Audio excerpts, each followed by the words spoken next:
Listen carefully and answer questions 1 to 4. Greek island holidays. Can I help you? Yes, I hope so. I have a friend who's just come back from Corfu, and she's recommended some apartments in Arillas. She thought they might be on your list. Arillas. Let me check. Can you give me the names? Yes. The first is Rose Garden Apartments. Could you tell me a little bit of information about the apartments? Its features and prices, for instance? Well, at Rose Garden they have a huge parking lot and it is free parking. So it can be very convenient for some big families who drive there to spend holidays. Oh, that's great. Our whole family will be going. And there's a big swimming pool inside which can accommodate over 50 people. We are thinking of replacing it into an aquarium, but it's still in discussion. That sounds exciting. What about the cost? $219. That seems reasonable. I'm just jotting down some notes. Now, the second one my friend mentioned was called Blue Bay. Blue Bay? Oh yes, in fact that's very popular and it has some special features. Really? The main attraction is the large man-made lake, and it's only around a kilometer from some shops. Is it much more expensive than the first one? Actually, it's $50 cheaper than the first one. That's mainly because they don't have a parking lot there. Moreover, we plan to install a lift, but we are currently short of funds, so we don't have it at the moment, and this apartment isn't really suitable for those with disabilities. Right. Now there are just 2 more apartments on the list. The third one is Sunshade Apartments. This one is on top of a hill with a huge parking lot. Each room used to have a nice kitchen, but we have turned it into a beautiful garden since our customers don't cook much, and they have shared barbecue facilities. Sounds great. Yes, it is well equipped. How much does it cost? $490. I don't think that would be within our budget, unfortunately. And the last one sounds a bit expensive too. The Grand Apartments. That one is quite reasonable. There's no parking lot, but parking on the street requires no charge. Many teenagers and businessmen have come here to spend their summer holiday, but children make the biggest part of our customers. There is a huge painting room for them. Sounds lovely. Okay, I will think about which one to book with my family. Before you hear the rest of the conversation, you have some time to look at questions 5 to 10.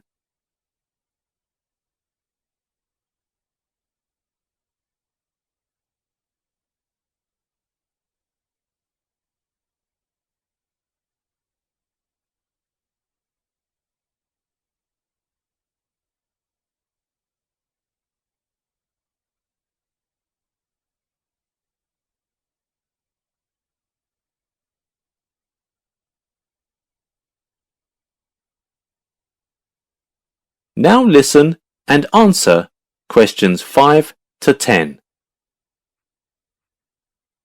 That's fine. We've got plenty of apartments here when you come. Is there anything else you need to know about accommodation? Oh, actually, could you tell me some more details about Arillas in general? Sure. What would you like to know? Well, my friend told me that Arillas was pretty, but I don't know what the best way is to see the town. Well, if you want to enjoy the scenery, then the Blue City bus is recommended. Just a second while I check. That one is a business route, mainly for commuters. The green one is a double-decker which offers a nicer view. I also heard that the ferry boat trip is quite popular. Yes, if you want to immerse yourself in the magnificent sea views, then the ferry boat trip is a must.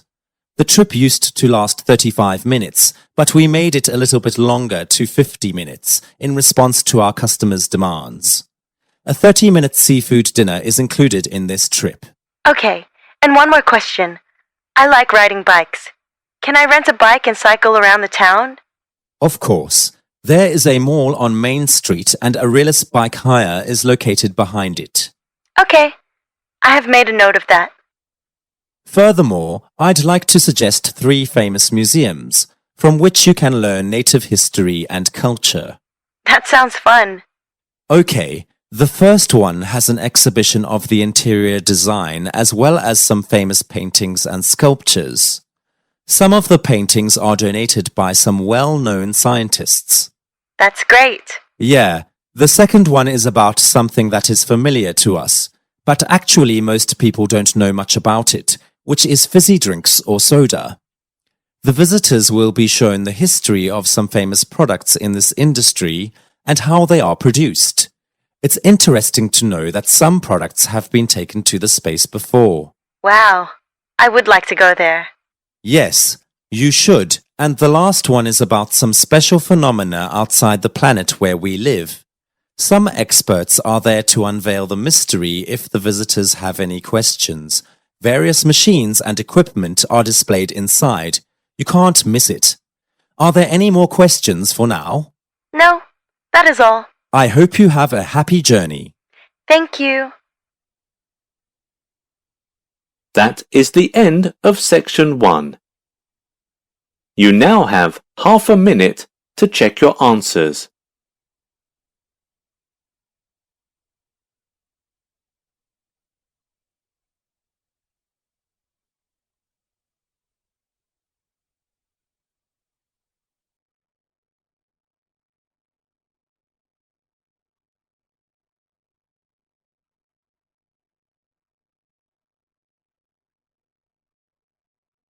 Now listen carefully and answer questions 11 to 16.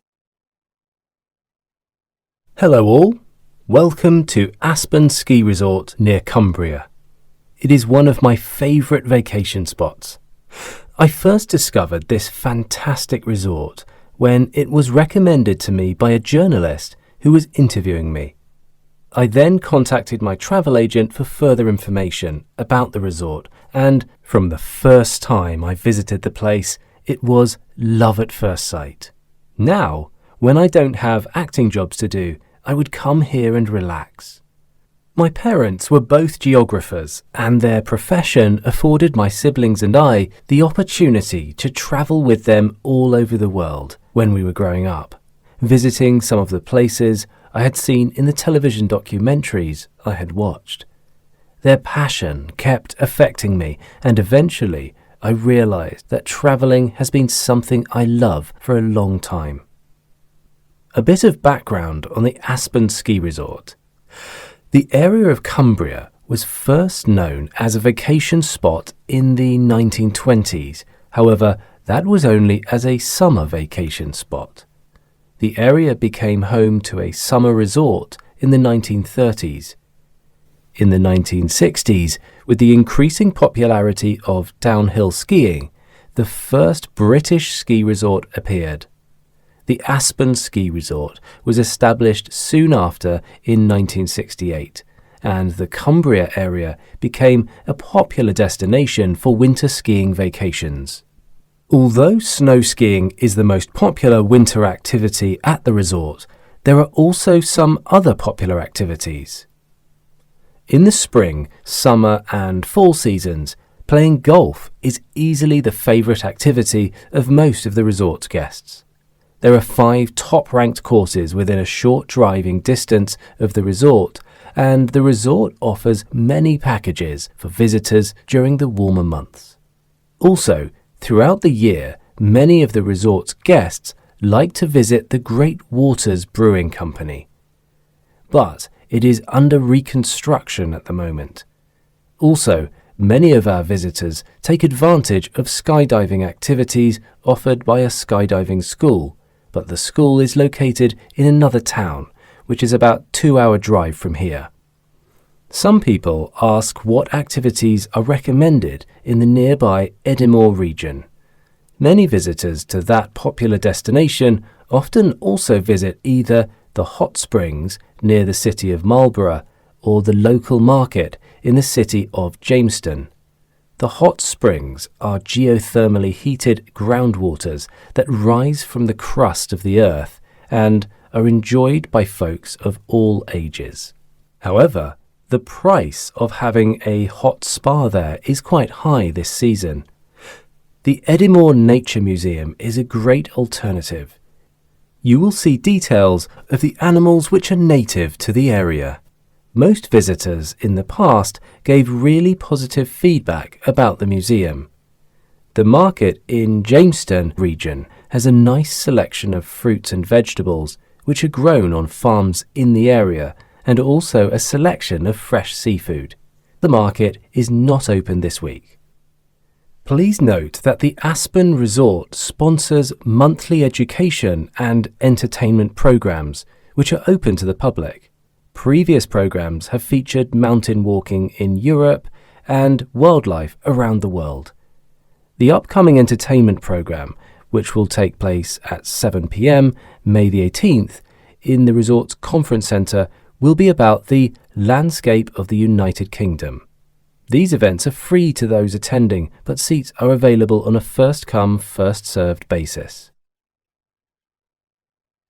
Before you hear the rest of the talk, you have some time to look at questions 17 to 20.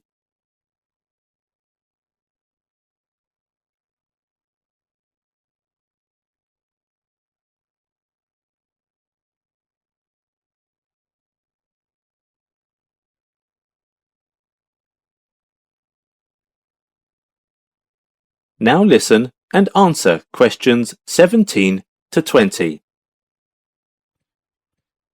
Finally, let me outline what some of the Cumbria area's other skiing locations are popular for. Lakeside is the oldest of the area resorts.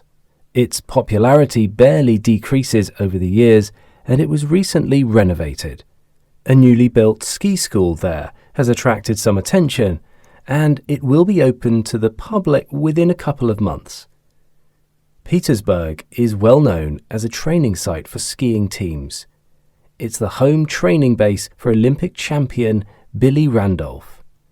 Winterton is a resort that is well known as a place for inexperienced skiers. It has many different bunny hills for new learners, and it doesn't require any good equipment. Al Slops is a resort that will provide you with some special service. They have a certified staff that will care for your kids while you are on the slopes. For people who want to enjoy the beauty of nature, as well as having some exciting activities, these places are... That's the end of section 2. You now have half a minute to check your answers.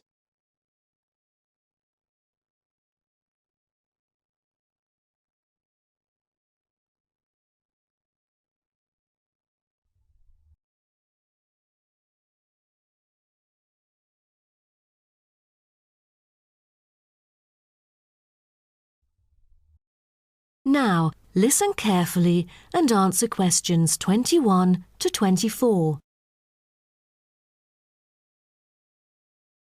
Helen and Paul, congratulations to you both for doing so well the past semester. You two have exhibited an impeccable performance during your first year in the nursing program. I'd like to get some feedback from the two of you to better improve the program and to provide guidance for our prospective students. I'd like to start with you, Helen. So, first of all, which aspect of the program impressed you?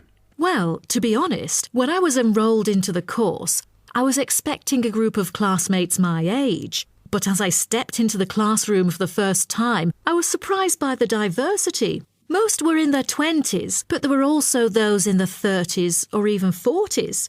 As it turns out, the intergenerational communication has sparked intense debate and new thinking, and I think that's something special about the programme that I appreciate very much. What about you, Paul? What do you think of the program? For me, the group project we carried out last semester is another key feature of the program. The whole class was divided into 8 different groups, working on 8 prospective cases. Team-building sessions were conducted in a collaborative way most of the time. Comprised of 5 members, our group studied acute pancreatitis.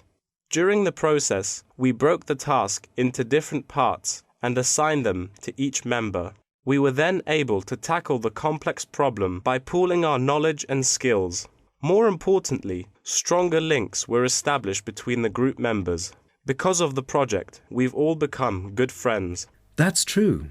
According to graduates, Group projects prepare them for the work world in which teamwork and collaboration are increasingly the norm. So tell me, Paul, what else do you like about the program? I want to be a registered nurse working in a public hospital after graduation. So the internship provided is a valuable opportunity for clinical practice in a supportive learning atmosphere. However, I was amazed by the amount of written assignments since I thought the course should have focused more on practice-oriented learning. Well, I have to disagree with you, Paul. The essays demonstrate your understanding of the course. For me, writing essays is a process that involves critical thinking, which challenges me to develop my points more thoroughly. I thus manage to gain a diversity of perspectives. The program is designed to deliver basic and advanced theoretical knowledge of core concepts, including healthcare systems concepts, together with practicum or clinical practice experience to bridge the classroom content to the practice setting. So, I'm afraid written work is unavoidable. Also this year, we've added a module of law. How do you feel about that? At first, we felt that learning law is kind of redundant and too time-consuming. After a few sessions, we realised that it is necessary in dealing with future medical disputes. Before you hear the rest of the talk, you have some time to look at questions 25 to 30.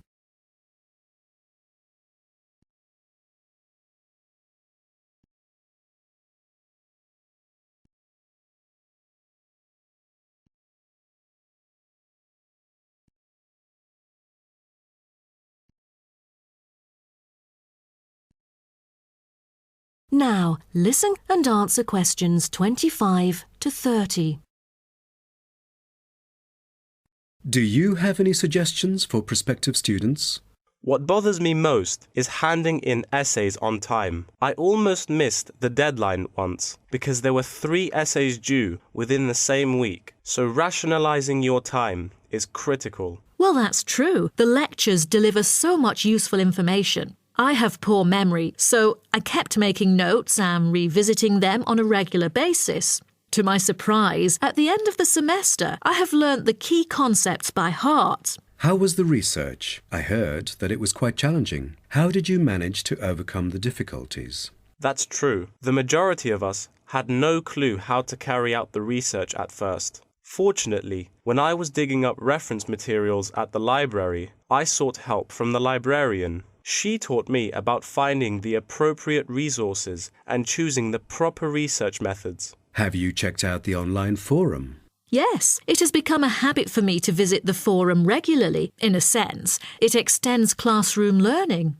It is where the students post academic problems that they come across and get support from the faculty members. Some of my classmates didn't do so well during the placement tests. I feel that background reading is necessary. Lastly, do you have anything to say to the freshmen?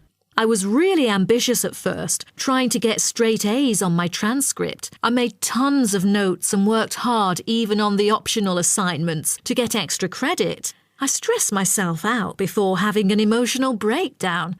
After consulting my advisor, I found it important to set realistic goals. Don't push yourself too hard. It is wise to sort out your priorities. Thank you for coming here today and providing valuable feedback on the program. Have a great summer break. That is the end of section 3. You now have half a minute to check your answers.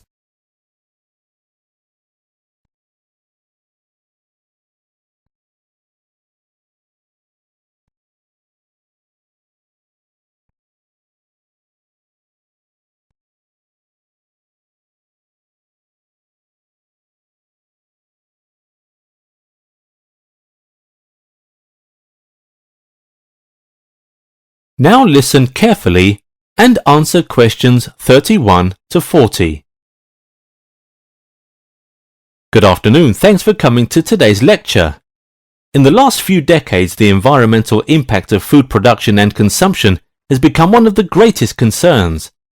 When we look at what we eat and how we produce the food, we can find extensive evidence for how we damage our environment.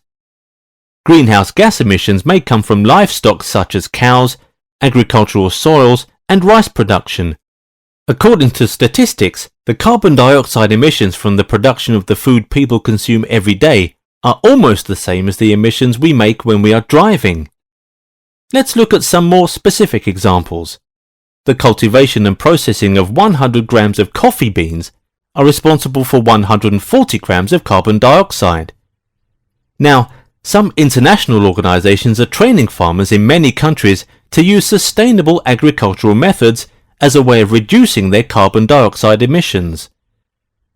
All agricultural practices have been found to have a variety of effects on the environment. Some of the environmental effects are associated with meat production. The popular red meat requires 28 times more land to produce than chicken, 11 times more water, and results in 5 times more climate warming emissions. According to another research, cooking process also causes greenhouse gas emissions. Scientists now are working on how to best minimize its impact. Another problem that we cannot neglect is the packaging of food products. As packaging takes a lot of energy, water, and other natural resources to produce. So, a lot of natural resources are wasted when we throw the packaging materials away. Furthermore, packaging waste produces a big amount of greenhouse gas. To make things even worse, the food we eat often comes from places far away.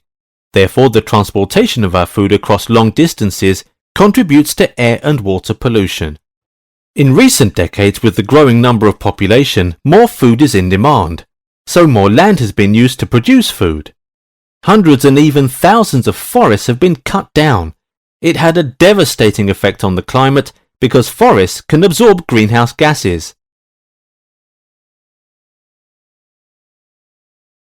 People in different parts of the world apply various kinds of farming practices. In most countries, cows and other livestock are kept on the farms, while in some countries they are kept in a restricted area on a mountain, but they all contribute to the carbon dioxide emissions. And for animal agriculture, the problem can be more serious because the livestock need food all the time. In America, cows eat an overwhelming amount of corn and soybeans each year. In order to create a better world for us and our future generations, we should adopt sustainable agriculture. The goal of sustainable agriculture is to meet the world's growing demand for food at the present without affecting future generations. Every person involved in the food system, growers, food processors, distributors, retailers, consumers, and waste managers, can play a role in ensuring a sustainable agricultural system. There are many practices commonly used by people working in sustainable agriculture and sustainable food systems. Crop growers may change their food production methods to prevent pollution, although some other areas of agriculture are very hard to change, such as fishing. Consumers and retailers concerned with sustainability can look for foods that are environmentally friendly. However, sustainable agriculture is more than a collection of practices. It is also a process of negotiation, a push and pull between the competing interests of an individual farmer or of people in a community as they work to solve complex problems about how we grow our food.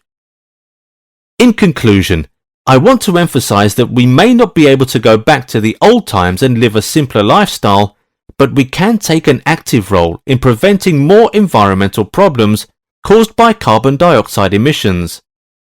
In the next lecture, I will share some of the studies and effective solutions with you.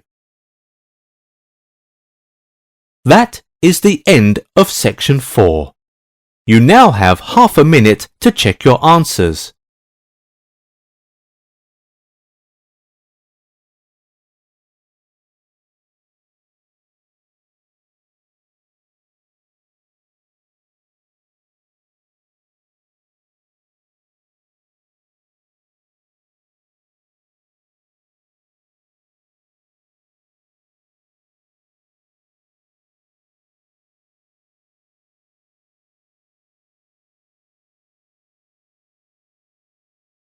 That is the